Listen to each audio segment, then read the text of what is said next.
Welcome to the Track Your Life podcast. In this series, we are on the track of the story hunter, exploring the art form and the magic of storytelling as a way to make meaning of the world.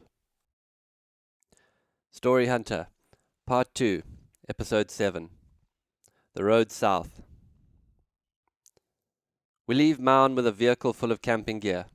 We have water supplies, food, and soon we find ourselves on the 300-kilometer donkey-strewn road to Ghanzi. Alex and James are in great spirits. The vehicle gives an outside temperature reading of 38 degrees by 11 a.m. From here, it will only climb through the rest of the day. Subjects flow easily between the three of us. James tells us about Anneli's ancestors, the Dorsland Trackers.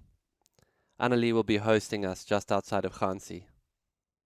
The Dorsland Trackers, or Dorsland Trekkers, were the early white settlers who came north from South Africa and braved the dry land in wagons to settle and establish farms in the 1800s around Ghanzi. Accounts from these treks are almost exclusively of terrible thirst. Cattle so thirsty they would scream out and stampede at the waterholes, turning them to mush before the people could draw any water. One story has trekkers being issued a tablespoon of water each in the height of the water rations. If you're a descendant of those people and still live here, chances are you're tough as nails. It was the trekkers who established small towns and farming settlements all over South Africa and then north into Botswana. Eventually, on the brink of death, it was the Bushmen who taught the trekkers to survive in the desert, guiding them to water and keeping them alive on succulent melons. A result of this is that these trekkers developed a profound respect for the wisdom and ecological intelligence of the Bushman people. In the white heat of midday, we arrive at the guest house that Anneli runs. My grandmother applied for this land from the government, she said, and they gave her a 99-year lease. I grew up here in the bush with the Bushman people, so I can speak Naru, which is the local Bushman dialect. I instantly like Anneli. She's authentic and warm. She's a font of information on the area. I grew up on cattle drives across Botswana with the Bushmen, she says.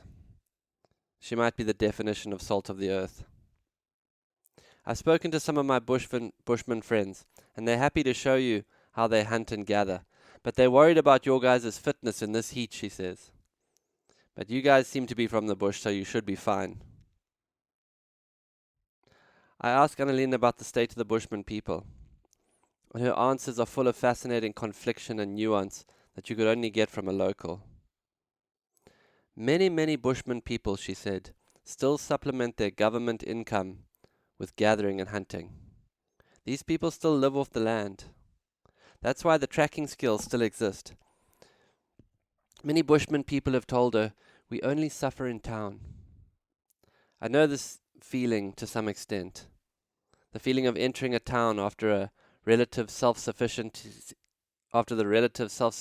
of living wild, and feeling suddenly mired by the need for money and worldly possessions, bus tickets and frozen bank accounts or outstanding bills.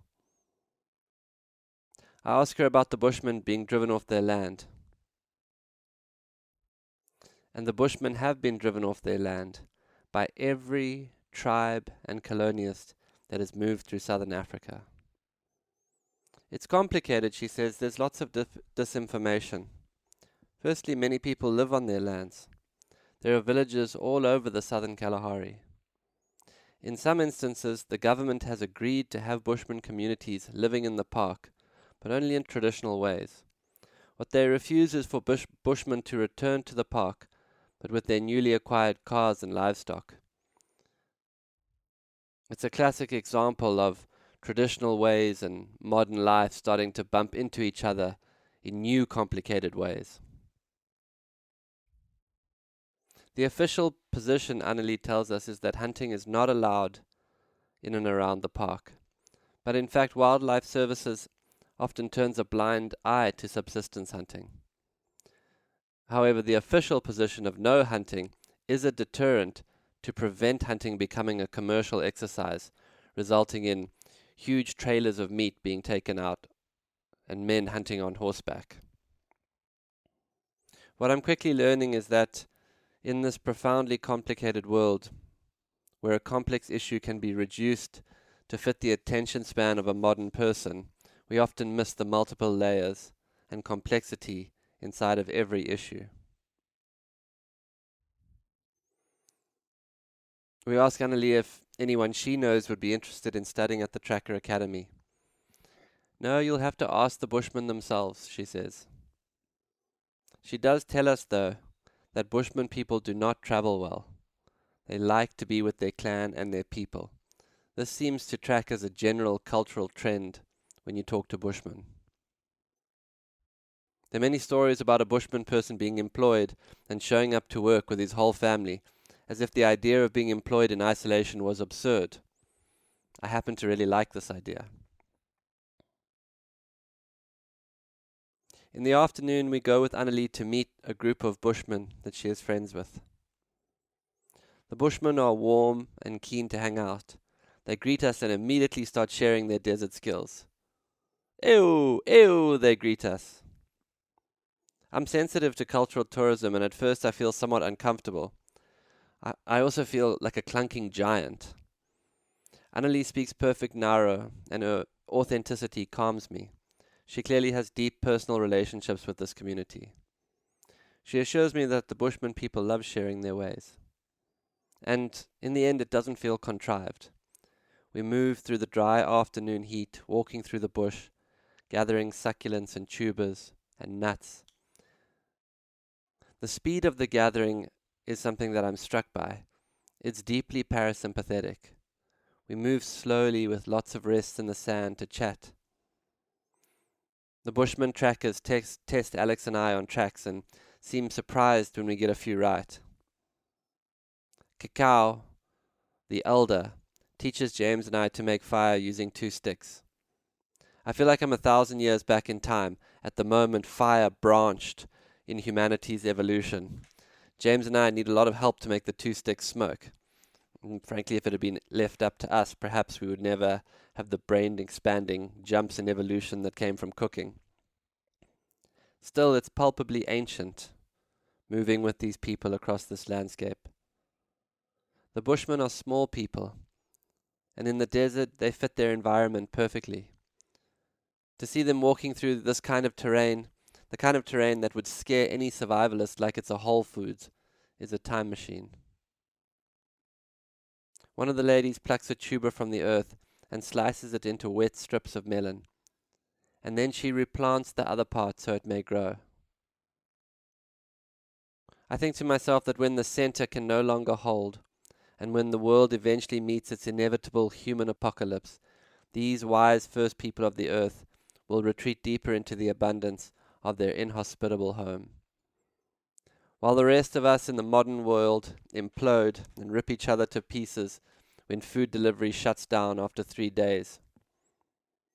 If nature is profoundly intelligent, then these people are a low-key extension of that intelligence.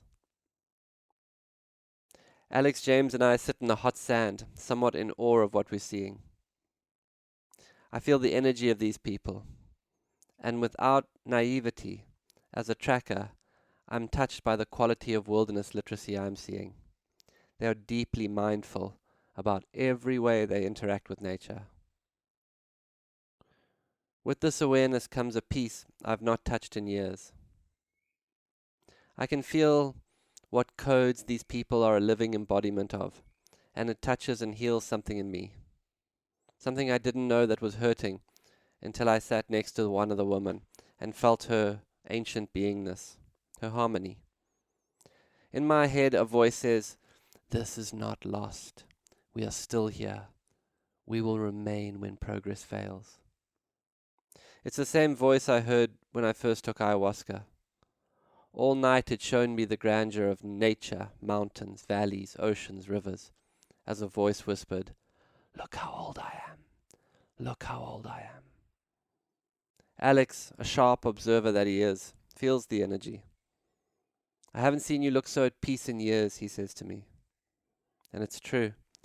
I feel like I've drunk a huge dose of some strong plant and have entered into the other mystical medicine place, the dream time. In truth, I've been visiting this other world for months in my dreams, and now that I'm actually here, I wonder if it's real. To be with the Bushmen people, if you are sensitive, is to time travel, but it's hard to say in which direction. Have I gone back in time, a couple of 100 or 1,000 years, or am I glimpsing the inevitable reset future? I can't say. It's late now. When I go to sleep, I will wake up again in my Bushman dream, and when I fall asleep in that dream, I will wake up back with the Bushmen here. It's been like this for months now. It's becoming hard to know which world is real. Things feel upside down. But when the Bible says the meek shall inherit the earth, after a day walking through the wild with the Bushman people, I feel I understand this. Thanks for listening to another episode of the Track Your Life podcast with Boyd. To begin your own story hunting journey, sign up to the online course on Boyd's website, or just find him on Instagram, X, or your favorite podcast player. Please rate and review this podcast so that more people can find and enjoy it.